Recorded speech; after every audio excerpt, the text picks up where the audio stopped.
नमस्कार, cook with वंदना दाती रेसिपीमध्ये आपले मनापासून खूप खूप स्वागत आहे. तर आज आपण नाश्त्यासाठी खास असा पोह्यांचा बेत करणार आहोत, पण तोही वेगळ्या पद्धतीने. आपण नेहमी कांदे पोहे तर खातोच, पण हे पोहे वेगळे आहे. चला तर मग रेसिपीला सुरुवात करूया. त्यामध्ये काय काय घातलेलं आहे साहित्य बघूयात. इथे उडीद डाळ घेतलेली आहे, काकडी घेतलेली आहे म्हणजेच कुकुंबर, कांदा, 2-3 हिरवी मिरची, कोथिंबीर भरपूर, कढीपत्ता, लिंबू, हरभरा डाळ, शेंगदाणे हे वेगळं साहित्य आहे. आपण जे की नेहमीच्या पोह्यांमध्ये फक्त आपण शेंगदाणे, कांदा, कढीपत्ता वापरतो, यात आपण डाळी वापरलेल्या आहेत. हेल्दी आणि पौष्टिक ही रेसिपी आहे. आता हे पोहे मी चाळणीमध्ये फक्त असं पाणी शिंपडून भिजवून घेणार आहे. खूप असे भिजवायचे नाहीयेत, ही एक महत्वाची टीप आहे. नाहीतर आपले पोहे खूप जर पाण्यात भिजवले तर ते चिकट होऊ शकतात. त्यामुळे फक्त असं पाणी शिंपडून घ्यायचं आहे आणि चाळणीमध्ये 1-5 मिनिटं झाकून ठेवायचे आहेत. आता पुढची तयारी करूया. इथे मी एक कांदा घेतलेला आहे, तो बारीक चिरून घ्यायचा आहे. व्हिडिओला लाईक, शेअर, सबस्क्राईब जरूर करा. इथे 2-3 मी हिरव्या मिरच्या घेतलेल्या आहेत, त्याही मी बारीक चिरून घेत आहे. तुम्ही तुमच्याकडे जर सुकी लाल मिरची असेल ना तळण्याची, तर तीही तडक्यासाठी वापरू शकता. आता काकडीचं हे देठ काढून टाकायचं आहे, नाहीतर काकडी कधी कधी कडू असू शकते. त्यामुळे हे दोन्ही साईडनी काढून टाकलेलं आहे टोक, आणि काकडी आता मी किसून घेत आहे.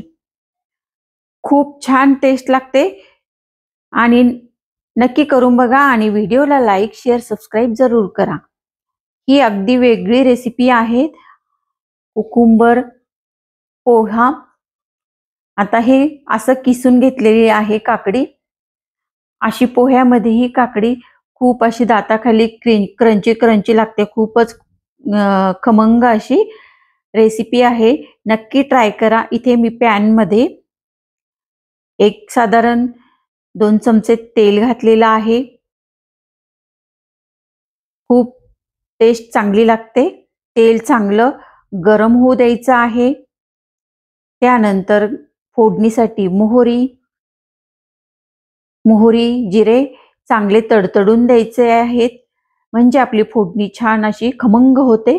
चांगली तडतडली की मोहरी, त्यानंतर 1-2 मिनिटं चांगलं गरम होऊ द्यायचं आहे. तोपर्यंत तुम्ही चॅनलवर नवीन असाल तर व्हिडिओला लाईक, शेअर, सबस्क्राईब जरूर करा. आता पुढचे यामध्ये घेतलेली आहे मी उडद डाळ.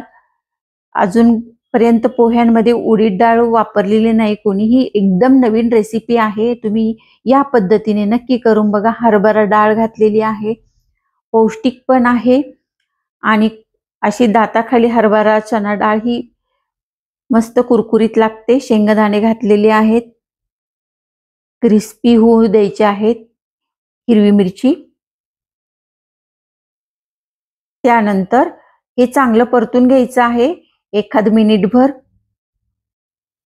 चांगला स्वाद येतो. डाळ पण अशी कुरकुरीत करून घ्यायची आहे. थोडासा कलर बदलला पाहिजे, म्हणजे ब्राऊन झाली म्हणजे डाळ आपली कुरकुरीत झालेली आहे, आणि ती अशी दाताखाली मस्त लागते. नक्की एकदा अशा पद्धतीने तुम्ही पोहे करून बघा. खूप कमी वेळात झटपट होतात. आता यानंतर घालायचा आहे कढीपत्ता. कढीपत्त्याने त्याचा स्वाद अजूनच वाढतो. ताजा हिरवागार कढीपत्ता वापरलेला आहे. त्यानंतर मी इथे 1 कांदा बारीक चिरून घेतलेला होता, तोही मी घालून घेत आहे, आणि 1-2 मिनिटं मी चांगलं हे हाय फ्लेम वरती परतून घेणार आहे. छान असा वास पण येतोय. कांदा, शेंगदाणे, डाळीचा, जिरे मोहरीच्या फोडणीचा, कढीपत्त्याचा खूपच मस्त वास येतोय. आणि आता हिंग घालायचा आहे अर्धा चमचा. हिंग जरा जास्त घालायचा आहे, त्यामुळे पोहे आपले मस्त लागतात व स्वाद चांगला येतो. पुन्हा एकदा एखाद मिनिटभर चांगले परतून घ्यायचं आहे सर्व साहित्य. आता चवीनुसार यात मीठ घालायचं आहे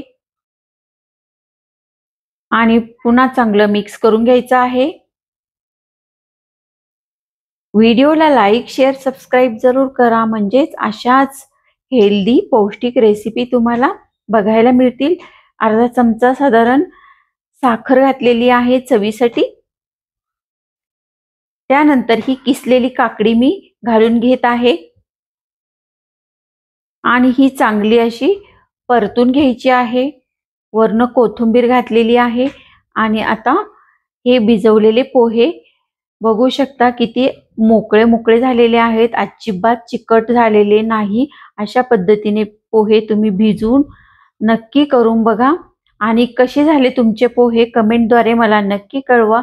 आणि रेसिपी आवडली असेल तर एक लाईक, शेअर, कमेंट जरूर करा, म्हणजेच अशाच हेल्दी आणि पौष्टिक रेसिपी तुम्हाला बघायला मिळतील. आणि लाईक, शेअर, कमेंटद्वारे आम्हालाही ऊर्जा मिळते. रेसिपी अजून तुमच्यासाठी नवीन काहीतरी वेगळं शोधून तयार करण्याची एनर्जी मिळते. त्यामुळे लाईक, शेअर, कमेंट नक्की करा. आता एक अर्ध लिंबू मी पिळून घेतलेला आहे आणि खालपासून चांगले मी हे मिक्स करून घेत आहे. अजूनही तुम्ही चॅनेलवर नवीन असाल तर कुक विथ वंदना दाती रेसिपीला लाईक, शेअर, सबस्क्राईब जरूर करा, म्हणजेच येणाऱ्या व्हिडिओचे नोटिफिकेशन तुम्हाला मिळतील. आता हे असे पोहे मी चांगले मस्त मिक्स करून घेतलेले आहेत. खालपासून तळापासून मऊसूत झालेले आहेत आणि वास पण खूप खूप मस्त येतोय.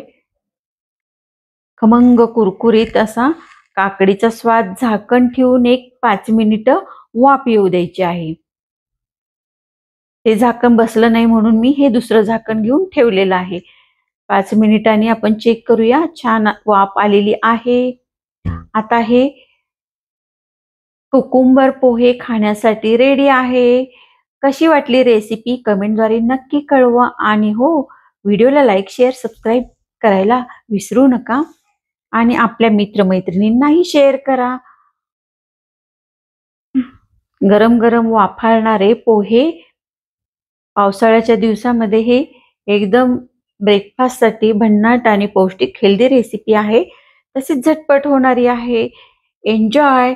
आणि व्हिडिओ पूर्ण बघितल्याबद्दल सर्वांचे धन्यवाद. भेटूया पुन्हा अशाच हेल्दी आणि पौष्टिक आणि अगदी वेगळ्या रेसिपीसह. तोपर्यंत बाय बाय.